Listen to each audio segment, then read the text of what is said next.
Force to study corporate ownership of housing. Let me quickly, there's a chat.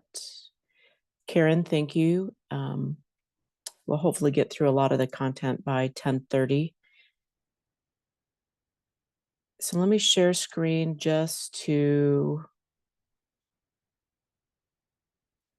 go over the agenda for today.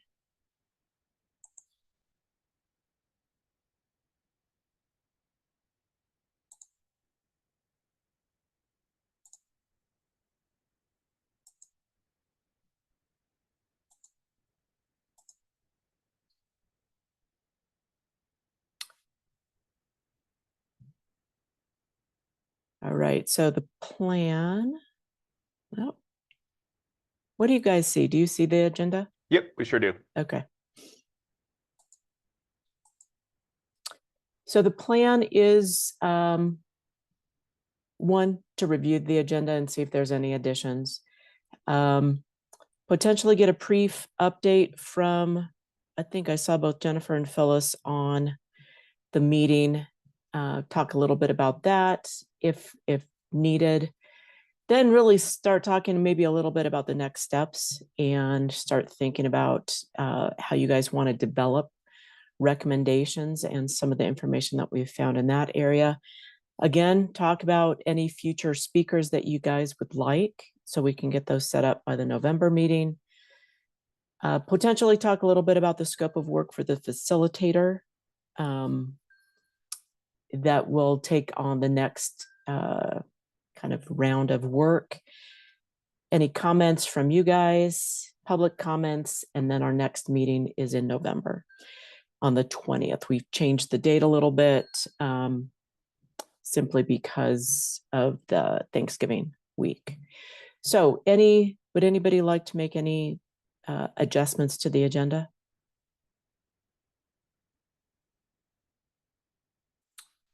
Okay, and not seeing anything. So with that, we will see, I don't know if Jennifer or Phyllis would like to make any comments about where we are. Otherwise, I can share. I'm going to wait and see if they pop in. Adam, do they? Sorry, couldn't get myself unmuted. I don't, you have the list, right, Elizabeth, from who we're waiting from? Yes, and I'll pull that up in a second, but why don't you start talking and I'll pull it up.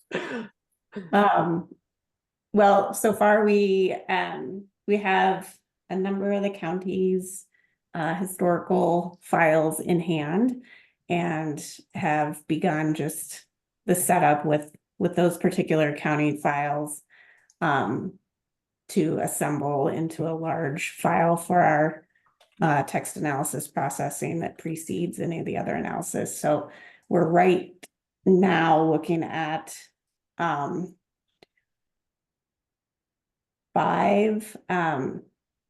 six counties that we do not have in hand. We know that a couple of them are in process, but we do have a handful of those that have been radio silent in that process. And so, Elizabeth, you want to talk about the next strategy to get responses?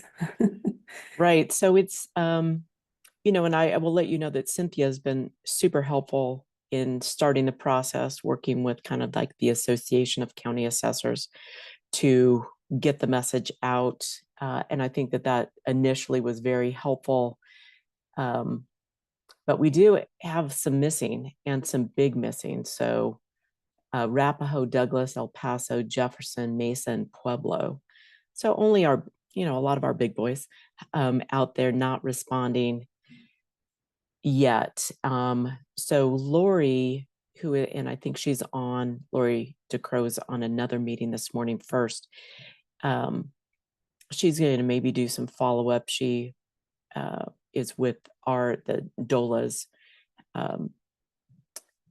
division that works with assessors. So she's maybe got some inside connections as well. But what's unfortunate is that it's hard to start the work unless we have all of the county data. So unfortunately, the consultants have been a little delayed this month waiting for data, which I think is important to understand for next steps. But anything else, Jennifer or Phyllis, that you guys want to share? I mean, those that responded pretty quickly and were very amiable and helpful in getting the information over to us. So, yeah, I think we're just a little slightly in a holding pattern. I don't know if you want to add anything, Phyllis, but after kind of pins and needles to get the other files in hand. Yeah, I don't really have anything else to add. Just to clarify on why we can't really get going before, just so it's clear, is because those common owners could be across counties. So we can't identify them until we have all the counties. So it really is critical that all those data are compiled together. Super, thank you. And I think Cynthia was maybe going to say something. Sorry to interrupt. I have a meeting November 8th with many of the counties you mentioned, so I'll stay in touch with Lori. And if she needs, I can bring that up as an agenda item with those counties. I know that's a ways out, but let Lori see if she has some way to get them to get data to you. If not, I will bring it up personally with them in a meeting on the 8th, in the morning on the 8th. Super, that's appreciated. And I don't know if anybody else, I mean, I don't know, Cynthia, if you've got any other recommendations.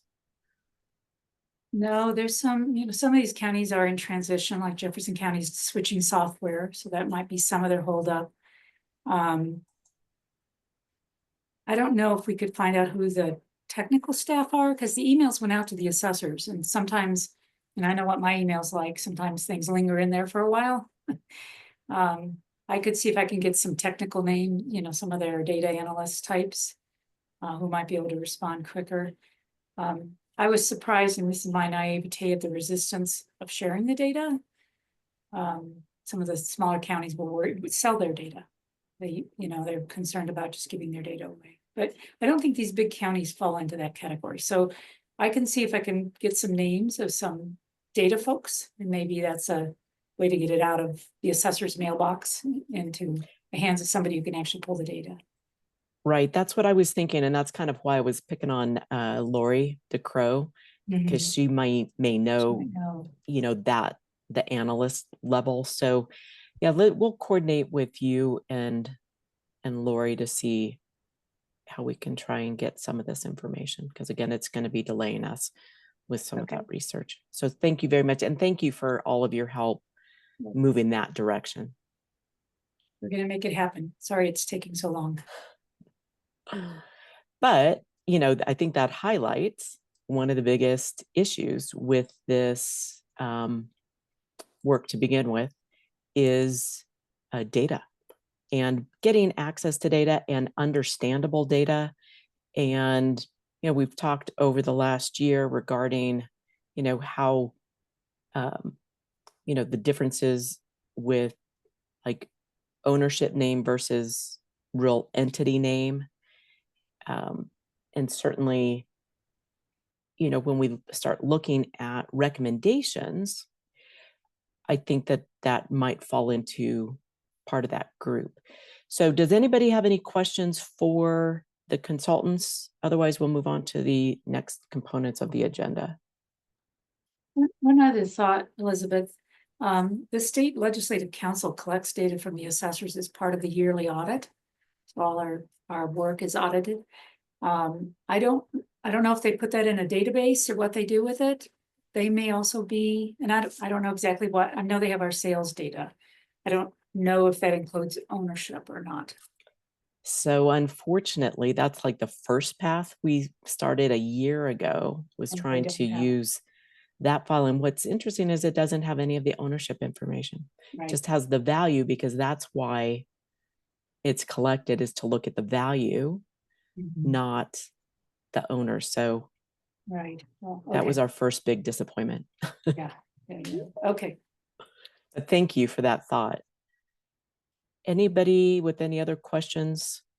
You know, can I just maybe, not to be the curmudgeon, but I just do want to plan, for the task force to consider at what point, since we don't want to be delayed indefinitely, at what point, and we don't have to make the decision now, at what point we make the decision to move forward, even if there is a county or two that are going to represent gaps, just so that we have a sense of, because we don't want to hold up the rest of your work, you know, per the rest of the agenda. There's something that's going to follow on to our work. And so at some point we should have the conversation about if we really can't get certain counties, when we're comfortable moving forward without them. Maybe next month is the time to reassess that, but. I'd appreciate feedback from anybody else. I mean, and the part that's unfortunate with this, it's like our big counties like Arapahoe and Jefferson and Douglas that we saw a lot of examples just in our own plane with the data. And I think with the 2023 data, that's where a lot of the units are owned. Is it correct? Yeah, I agree. I agree. I don't think we should move forward without those three. Those are highly populated, very dense areas that would contribute greatly to what we're looking at. You know, and on top of that, I'll throw El Paso in there as well. They were another one. I think they're the largest single entity, right, Jennifer, in terms of total numbers? They had the concentration of the mega classification, which there's probably something within the presence of the military in those locations in those springs. But yeah, they were very representative in the Front Range overall. Are there any other escalation points that could be considered? Any other elected officials we could tap to inform about the ask? Well, I do see that Rep. Lindsay's online. Yes, good morning, everybody. Happy to be here. I've missed the last couple just with some end of life issues in my family. So I've been a little bit out of pocket. So happy to be here. I have caught up on listening to the last few meetings. So I appreciate all the work that's been happening. I'm excited about our new data folks. Like I was so thrilled with the things we've seen so far. As far as the counties, I mean, I'm happy to make an ask and see what I can do for, you know, any of that as another point of contact to friendly nudge to get that data, because I do think also it is actually pretty critical to the mission. So, you know, I'm happy to do that. I can also, you know, reach out to some other colleagues to help me with that, to like ping them more than once. Because I think it's so essential. Right. And actually, you know, one thought, as I believe Senator Hendrickson, he's Pueblo, correct? Yes. So we could I'll reach out to him. I don't think he's on. He might have been the one pinging me that he couldn't get online, but maybe that might have been me. I don't know. That was me for sure. Was that you? Okay. Ago. There was somebody on the attendee list that I wasn't sure if maybe he's with Senator Hendrickson's office. But anyway, I'll reach out to them and see if maybe they can hit at least the Pueblo assessor. And then we'll coordinate maybe Rep. Lindsay with you and the folks from assessors that might be able to nudge our big players. Lovely. Great. Thank you so much. And, you know, want to give you the floor as well. If there's anything else that you would like to add, as we I'll just say to add. Many things, I guess, came up from the so not September, maybe August meeting, really digging into how we collect data. It just showcases even more these gaps of data collection. And so even if something, doesn't come out of this immediately on the front of, dealing with corporate owned housing, anything that we can do to try to streamline how we collect data on these things. And even that I was thinking of like, oh, well, we can look, how you all were talking about Excel and water, and look at this and look at all these pieces and how difficult it is to really get that data, but that we somehow codify or just try to unify the ways that people get this data. And like we were talking about before, it could be helpful in other areas. As far as the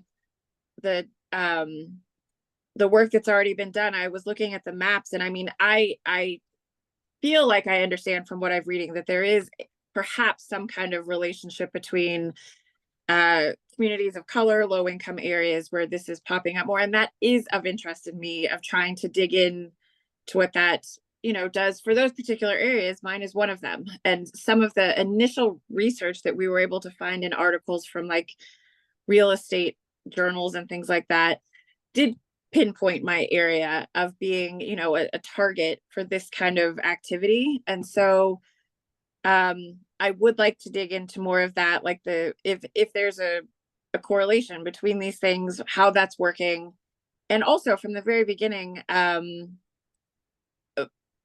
since I'm a state representative and would be passing any laws that they would apply to the state, that's why I'm so interested in trying to figure out what that statewide data is, because if there's a fix to this, and let's say it only affected Aurora, maybe there's other paths to try to address this, perhaps. I just want to be very thorough on the right venue to be tackling this issue, if there is even an issue, has always been my question. What is the impact of this?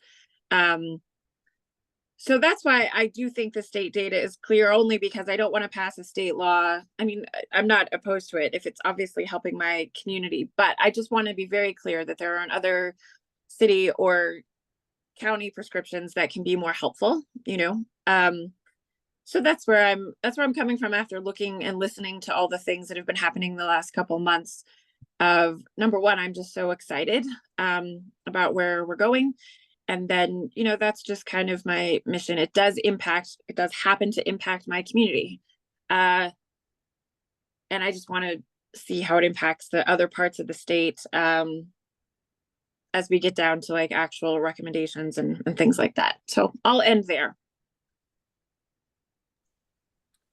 Super. Thank you so much. And if everybody's all right with that, I think that this is a good segue into kind of these next questions to be thinking about on recommendations that the task force may develop. And I'm going to share my screen again just to kind of show some general areas that might be of interest. First, and I know that this has been kind of the hard one for us all to kind of really nail down yet, because we kept asking for, well, maybe the research would point one direction or another. But this came up with the presentation that Jordan presented from the Colorado Poverty Law Center. I think that's the name of the entity. As well as in almost every single piece of literature that we have been reading on this issue, is that for Colorado, we would need to really define what is meant by corporate owner. And so I'm just going to toss that out again, not asking for anybody to come up with a decision today, but I'm just trying to kind of outline where those recommendations would be. Because currently, what's considered corporate, we've gone through that several meetings ago, is in that ownership name, whether it's LLC or whatever. And so there's a lot of mom and pops or a lot of just individuals that may own their home as an LLC versus, are we looking at really more the number of properties owned or the corporate structure or the funding mechanism behind it. But I do think ultimately that that's going to need to be a recommendation that the task force comes up with, is in that definition side. In the email that I sent out last week, I linked to this group that has some really good information that might be worthy of also looking at. The entity is called Private Equity Stakeholder Project, and they have created tools for, oh, that says tacking. It's not tacking, it's tackling, sorry, corporate landlords. And they've got 3-part series looking at those pieces. But the first one, if you can maybe see where it says right there, number 3, the first one there is better data. So, you know, I think that Cynthia and Lori did a great job in their presentation a couple of months ago, really about what they collect, but also, you know, from our researchers, you know, how data is documented when those transactions occur. And so recommendations from some of these entities have come out as, for example, landlord registries or licensing, inspections. And I'm going to stop at this point, but just also toss out, like, I know that Denver started, what, 2 years ago or maybe 3 years ago, a registry for all rental properties, both apartments as well as single family homes. It may be interesting to have somebody from that department kind of come and talk about what they've done and what they have found, and even why they decided to do it. Or maybe one of you guys are aware, but want to start there, kind of just talking maybe about, you know, either go back to the definition component or this idea on better data, if anybody would like to add comments. Elizabeth, I believe that one of the purposes of Denver collecting the data was to work with Airbnb and VRBO properties. And a good person from my world to talk to, excuse me, is the assessor, Keith Erfmeyer. He probably knows as much as anyone, and he uses the data in his process, his valuation process. So you might reach out to Keith and see if he'd be willing to talk to us. Okay, that's great. Thank you so much. Elizabeth, Littleton has one too, and it's relatively new. I'm thinking maybe if we had, it would be interesting to get maybe 2 or 3. I don't know if Boulder has one. I'm not completely up on who's got them and who doesn't. We don't, there's policy around rentals, but there isn't any. Okay, and Fort Collins is new and contentious, but maybe getting Littleton. I think Littleton's was a less contentious approval process, and so they may have, I think Fort Collins may have been stalled.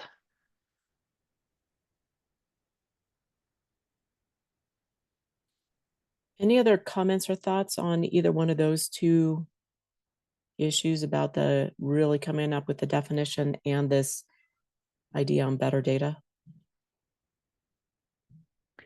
I would just say that I think that that may be just one of the recommendations of the group, which is that going forward in terms of policy, you know, questions is what policy would allow to get better data.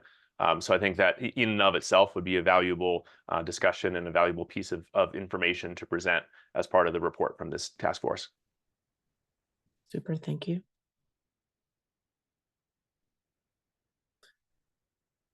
And then interestingly, one of their other recommendations is that point B under 3, that is coordination between state and local laws or policies, which is exactly what Rep. Lindsay was kind of just talking about. What is better done at the state level versus what is better done at a local level. And at least in the literature that I was reading, really was talking about sometimes this battle between the two. And certainly want to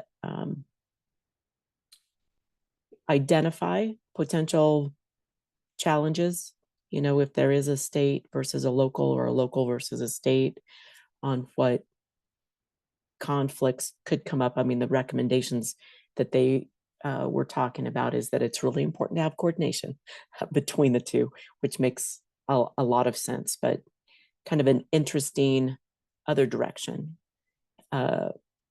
Certainly as a task force that's looking at a statewide issue, is how does that state then coordinate with local? Any other thoughts in that area? Just on the topic of local versus state, even the fact that a couple of cities apparently have these registries already. I mean, I'm interested to talk to them. We had talked about this a year or two ago in the legislature, possible legislation, but weren't there yet.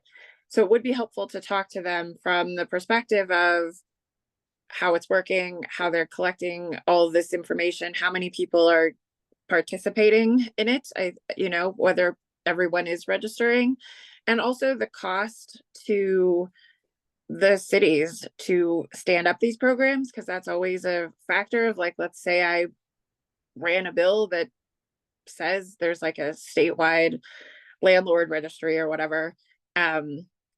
Obviously fiscal notes matter, how that impacts the workload of localities and things like that. So I would be super interested in talking to them just to pull out some of that information that could be kind of unrelated to our specific focus. But as we were talking about, I think there are many things that can come out of this that may not even just be under the exact scope of corporate ownership, but yeah, a lot of gaps that need to be filled that we're learning about through the process of trying to, look at this specific issue. Heidi?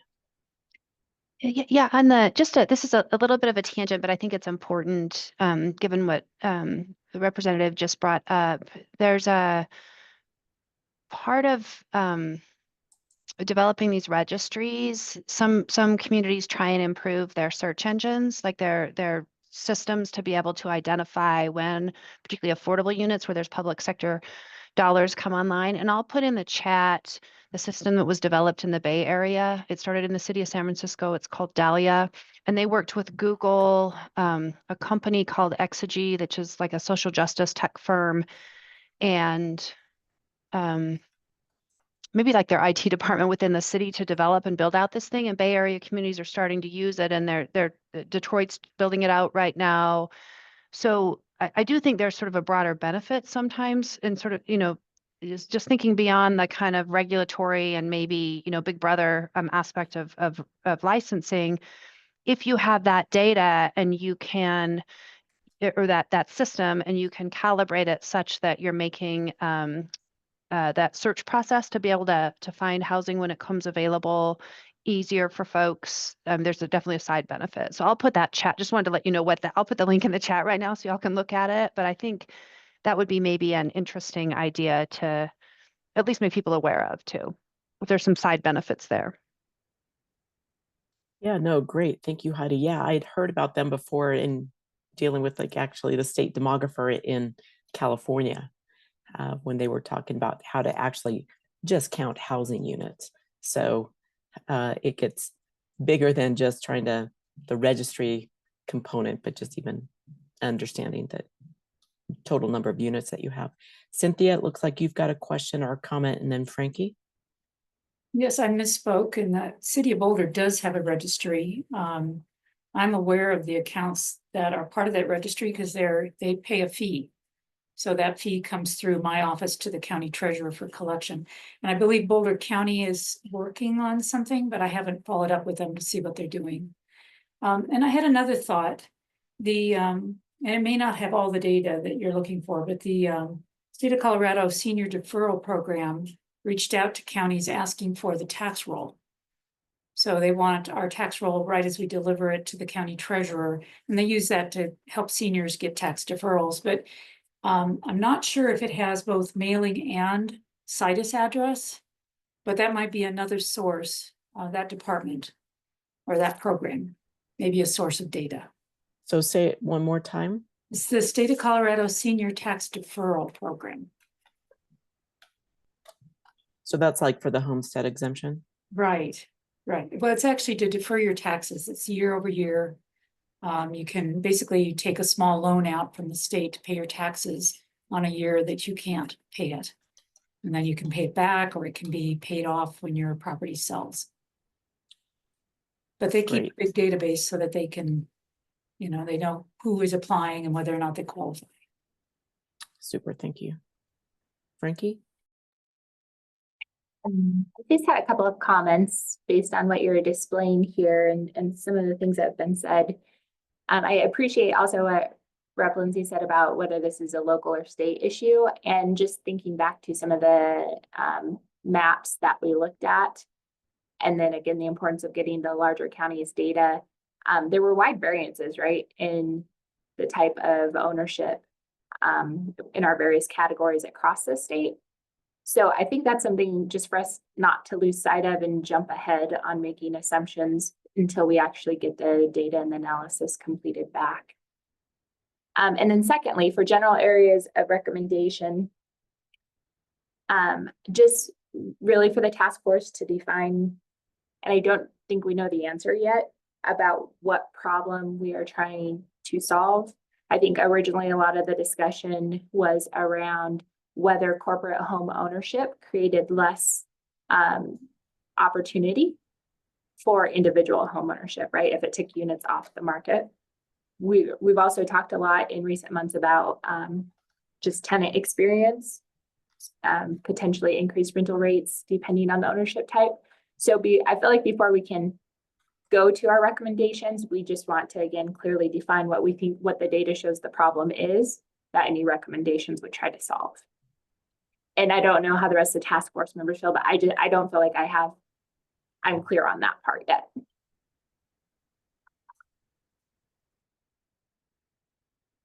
Great, thank you. No, I think that's a good point. And we had, we definitely had hit that like a half a year ago, talking about what is that problem.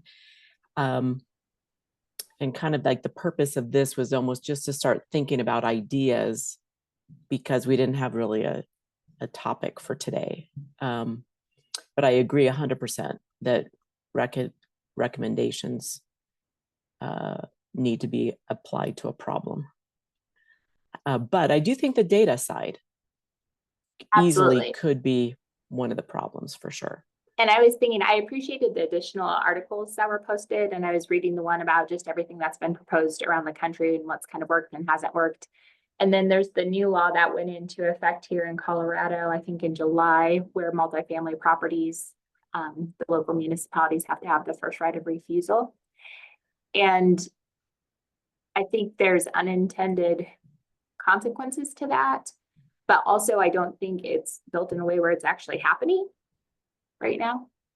And so just thinking of that as an example, and for instance, when a property goes for sale, first right of refusal has to be given to the local municipality, and CHFA needs to be put on notice, but it doesn't say how or who's going to monitor it. And I don't think a lot of feedback from municipalities was gathered in that process. So how are they going to fund potential purchases, right? It's just a complicated matter. So thinking through all of that as we move to recommendations once a problem's been identified. So just using that as an example. Great example. Thank you. Leah? Oh, sorry. Oh, sorry, Rep. Lind. Go ahead. I'll go ahead. I'll come back. Okay. Yeah, I have similar comments as Frankie. I just think this is really helpful to kind of lay out what are the things that we can consider. I just want to make it clear, like as far as the general areas of recommendation, that we'll still have a process where we say, are we recommending taxation related policies? Are we recommending right of first refusal? And going back to, does the data indicate this would solve that problem? And so I think similar to what Frankie's saying is I just, maybe the header is throwing me off of as far as general areas of recommendation. Maybe it's just considerations for areas of recommendation may be helpful just to make sure that we're taking the right steps. Totally agreed. And I want to clarify, these notes are taken from, oh, I forgot I've got it on another document. Taken from literature review. These are not taken from you guys. These are like the suite of recommendations that were found in the literature, just to clarify. Sorry. Rep. Lindsay? Thank you. I wanted to circle back to kind of this definition piece, or kind of our focus. I will tell you that when Rep. Sharbini and I first worked on this bill to create the task force, I think initially we were looking at like home ownership as the frame of like, with the goal of, you know, people being able to afford to buy homes. What are the many facets, you know, that are creating problems in that area? And we looked at this one as a particular piece of the puzzle to look at and try to discern if there was something that could be done on this front. So I think I came into it with that specific goal of how having of kind of a barrier to home ownership, because somebody who wants an investment is keeping a property to make money off of versus, you know, living there. I think my eyes have been opened a little bit more through our conversations, and especially the one last month in looking at the actual impact on tenants, which is something I don't think that Rep. Sharbini and I really understood at that time, or were even thinking about. And so now I have a newfound interest in that piece as well. You know, because that is part of the market. But I will say initially we were trying to figure out how this impacts people not being able to afford to buy a home, or not enough supply out there because they're all rentals. So that was kind of the initial, you know, problem that we were looking at. And then now, goodness gracious, the more that I learn, I'm like, oh, also now I'm interested in this piece of how it actually impacts the renters, not only with their situations, or, you know, my gosh, the maintenance being turned over to tenants was horrifying to me, that piece that I learned through that last presentation. And so for me, if anything, I think it's even widened it. Hopefully that doesn't make it that much more complicated, but even those kinds of things coming out, and whatever the solutions to that are, not even there yet. But to me, that's this task force has already been so helpful in just pulling out those pieces of things that I wasn't even thinking about when we initially, you know, drafted this concept. So if that helps, I mean, obviously we want people to be able to afford homes, and we want people to have affordable housing to buy and also to rent. So I'm just chiming in of kind of my interest, the initial thought behind this bill and task force in the first place, and how I don't know if it's bad or good, but it's actually, my interest in this issue has expanded since then, or the things that I'd like to consider.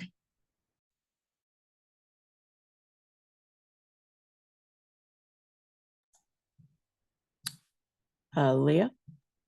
Just a question on that. I think we talked about this a few meetings ago too, just around the scope of the work and how much leeway do we have to go beyond that scope. So if this task force was formed to look at impact of corporate housing on home ownership rates, but we've learned things and now we may have other concerns around tenant rights, or, you know, I just am wondering if we have the ability to say, well, this recommendation isn't necessarily related to home ownership rates, but it's related to tenant rights. And I'm just curious about whether we have to kind of stay in that lane, or do we have more flexibility to make recommendations that maybe are impactful in ways that we were not contemplated at the beginning.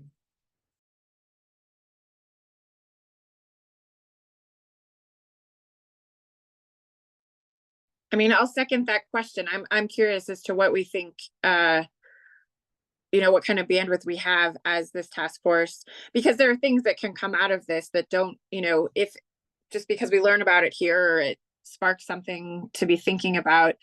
I mean, it can still be worked on in a different avenue. It doesn't have to be, through this task force. But so I guess I too would like clarity on what we think, the exact scope of this, because, if we are only focused on, and I'd have to read through the bill, because, we did start with this kind of in mind, and now it's broadened. And so do we just need to keep it here? That doesn't, I think any work that we do on this front will be, amazing. And so I think too, that it would be helpful if we knew very quickly exactly like what we're going to focus on, or what we should not focus on, but, table it for a different thing for me to work on in another avenue, or whatever. Yeah. I would just pipe in on we did earlier on have a pretty robust conversation, which I thought was very enlightening, about the scope of the text of the bill. And I think that did lead to a lot of really productive conversations we can have in our recommendations. And so, and you had mentioned, Representative Lindsay, about the impact on rental housing. And so we had those discussions earlier about the benefits of increasing the availability of single-family homes in neighborhoods which traditionally are out of reach for many people who are renters, but would like to access the neighborhoods and the amenities in those neighborhoods. And that was reflected in the bill with regard to questions about vacancy and housing availability. So my view is, I think that that's absolutely information that isn't readily apparent on the surface, but of course the work of this task force has highlighted a lot of those things which are not obvious. And so again, my suggestion is we do a close reading of the bill, but I think in a report that's designed to inform, I think bringing in those kind of insights, I think is certainly with regard to the increased availability of rental housing, it fits within the text of the bill itself. That's my read of the bill.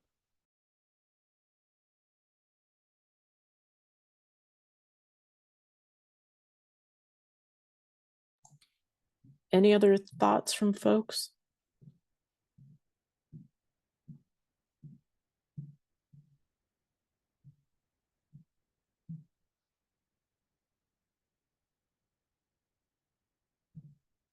All right. You can see the other general areas of recommendations that the literature focused on. And again, we kind of talked about certainly last month, kind of the landlord behavior component of it. Definitely take a look at any of the literature that we put out there if you hadn't had a chance to read it yet. And or if you find anything else that's interesting, please forward it and we'll get it up on the Engage DOLA website, for the kind of the whole literature review of the different pieces. I don't have any other further discussion on this piece unless somebody would like to continue discussion on the recommendation side. I really wanted to make sure that it was in everybody's mind what this next piece, and I agree we need to wait for some of the research to be finished, but some of that very first one, getting back to what is corporate ownership, and I think that we do have a lot of the research answers already in terms of the scope and size of corporate ownership. What it gets down to then is really the number of units owned. And I could bring it up, but maybe I can just talk with words I have a hard time talking without graphs. But when we look at that total basket of single family rentals, the lion's share is really still owned by what you would consider more mom and pop or less than 10 units. When you switch though, and then think about market impact, You know, the mom and pops individually, like if Elizabeth owned homes, my impact on the market owning 10 units or 5 units or 3 units is not going to make an impact. You know, but collectively a whole group of single family, like mom and pop size, certainly, but we don't, you know, we wouldn't have the ability to collude or organize or anything like that. But those large owners of the mega owners, you know, owning maybe more than 1,000 units, again, you guys can decide what that is, could potentially have an impact. And we know from reading the literature is that often they would focus on certain neighborhoods. Now it's uncertain, and this is, I think, part of the research that may come out, is with that focus on neighborhoods, like kind of Rep. Lindsay was talking about earlier, is it because of characteristics of that neighborhood?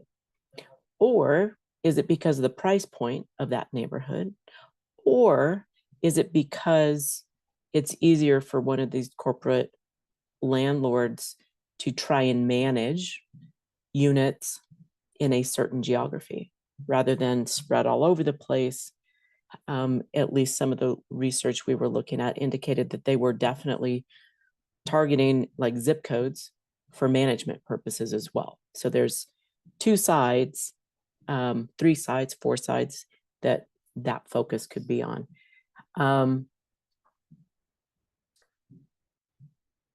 I don't know if it's worth taking any more time today to talk more about that definition, and if any epiphanies have happened over the year.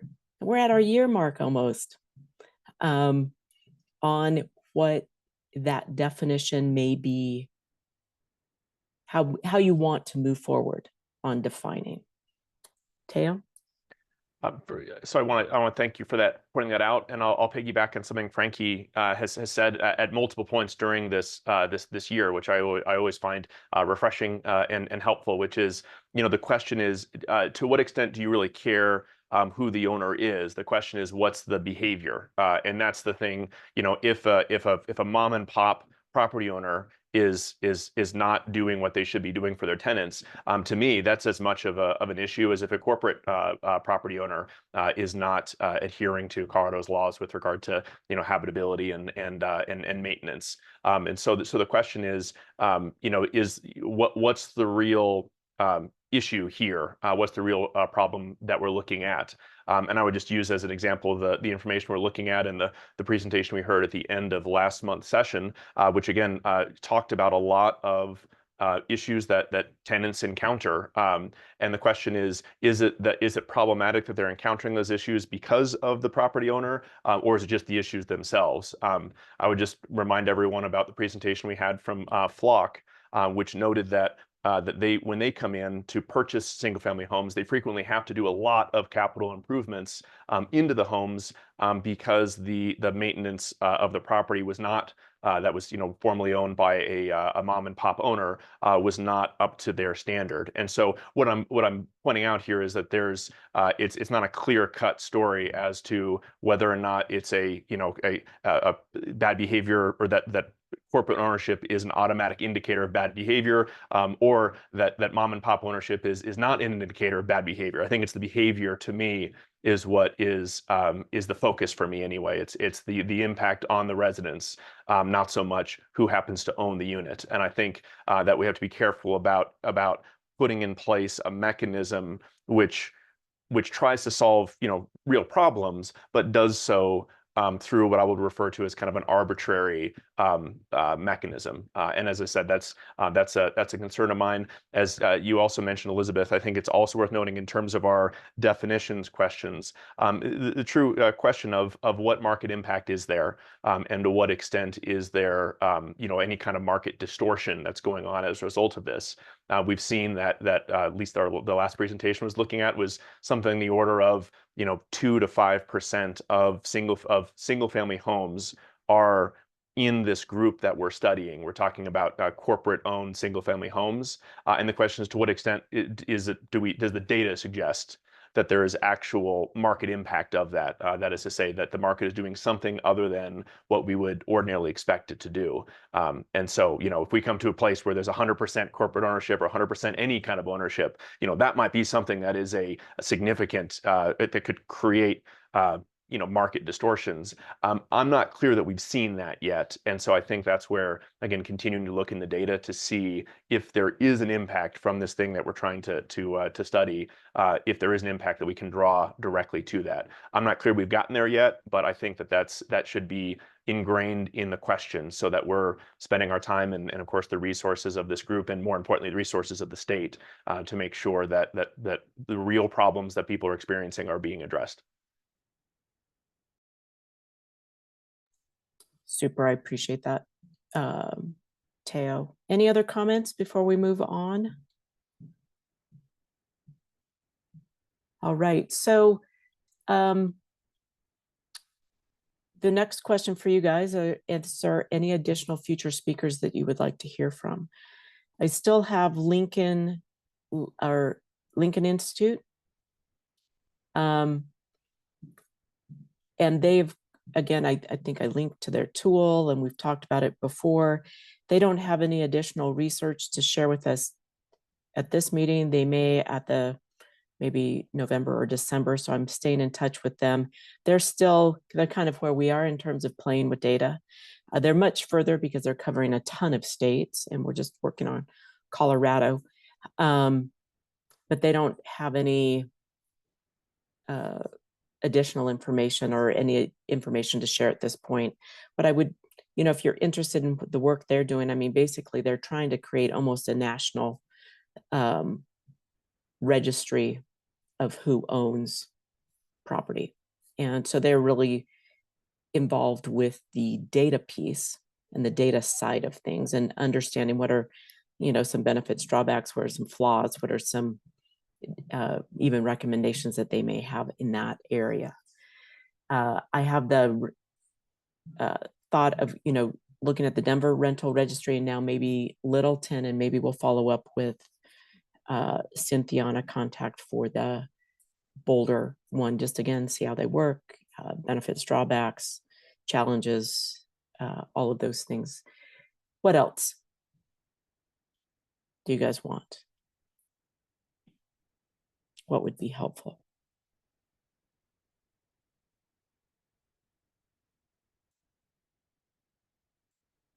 All right, so if you're out there, you know, just Googling, because you've got 20 minutes to spare, and you find something super cool, definitely share with the task force, share with us, so we can make sure that that would be available to people. If you go to a meeting, anything like that, let us know.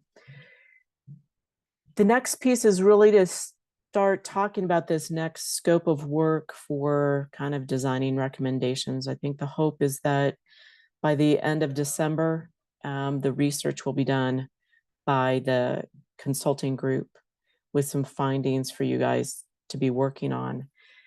I think just a little bit of this like framing is that the dollars for this task force run out June 30th of 2025.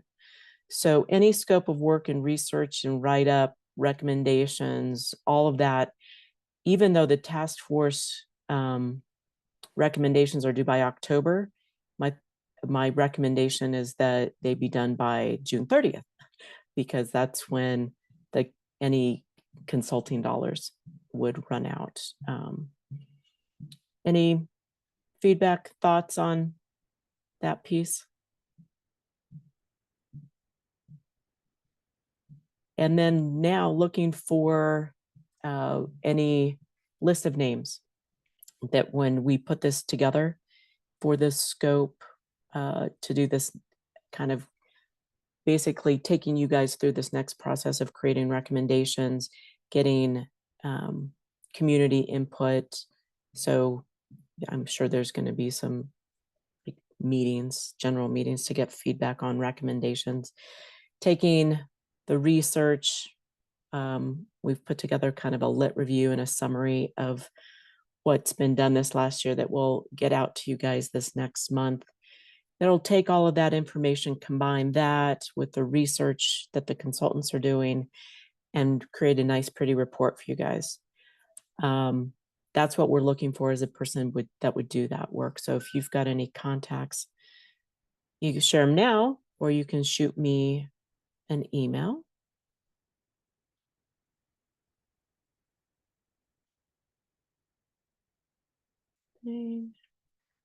All right. So then that puts the next agenda item at any other comments from you guys?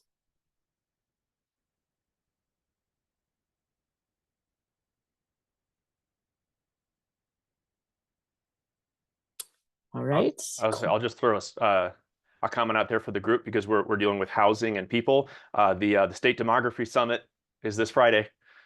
So for those, I know everyone has it on their calendar, of course, but I'm very, very excited about that. And if those who may not know about it should check it out. So anyway. Well, thanks for a little bit of that. I didn't, it was completely unsolicited. I did not push him to say any of that ahead of time. But do feel free. I think today may be the last day for registration, for online registration. We already closed our in-person registration, but feel free, because we will be talking about all of our new data that we're releasing, estimates and forecasts, economic forecasts. We will be talking about age at this session as well, looking at basically how age impacts almost everything that we do. Maybe gets a little bit into some of that piece that Flock covered, which was talked a lot about how people have been aging and looking for alternatives or options, how to manage their home as they age. Anyway, should be interesting, of course, if you'd like data. Thank you, Teo, for that. Any other comments by the task force? Otherwise, we will open it up for any public comment.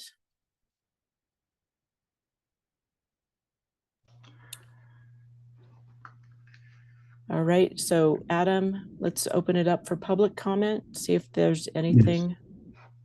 Yes. Please raise your hand if you have a comment, and we will open it up for you.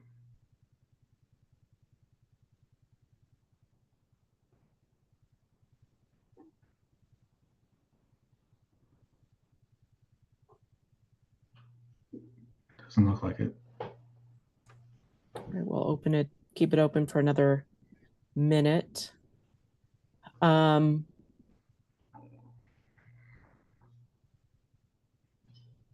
One thing I will do, but Adam, interrupt me if anything pops up. I did want to let the task force, and maybe you've already heard, I am stepping down as state demographer at the end of November. So November's meeting will be my last. I am retiring from the state after 20 years. Been here for 20 years. I was with CSU for 10 years. And we are fortunate that we've already hired our new state demographer. She happens to be on this call.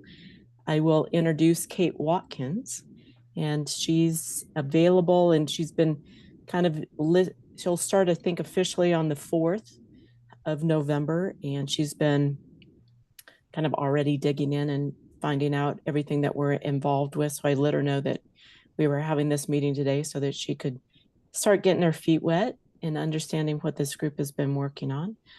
But I will be at the next meeting, so I will thank you more then. But I do want to thank all of you for all of your dedication and work to understanding the housing market in Colorado, and really related to this corporate ownership.